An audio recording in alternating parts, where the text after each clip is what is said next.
È partita la Serie 2, Nastia Vodopivec in corsia 1 per il Drusto Zveda Krani, in corsia 2 Diletta Sniaolin Idros, in corsia 3 Denise De Stefano Futura Club Prato, in corsia 4 Enrica Ongaretto Plentin Veneto, in 5 Andrea Frigo Hidros, in corsia 6 Agnese Monegaglia Nuotatori Trentini.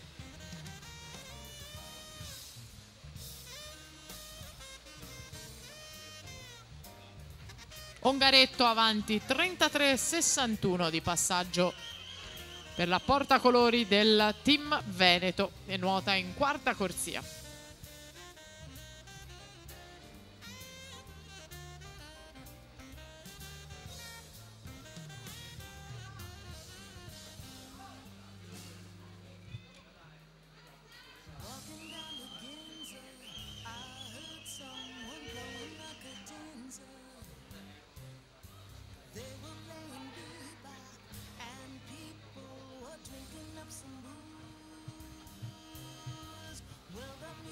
Ongaretto rimane avanti 1:12:99, Andrea Frigo in seconda posizione, poi Denise De Stefano in terza quando si passa alla terza frazione, quella della Rana.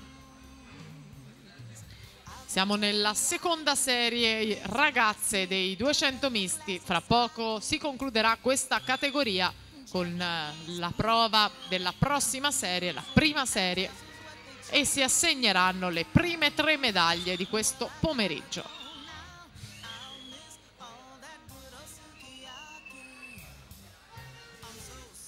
Ongaretto ancora al comando, 1:55:87 di passaggio.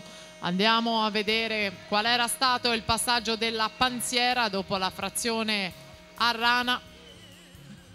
Francesca Panziera aveva virato in 1:55:68, qualche centesimo più veloce rispetto alla Ongaretto. Panziera che è al comando della classifica provvisoria.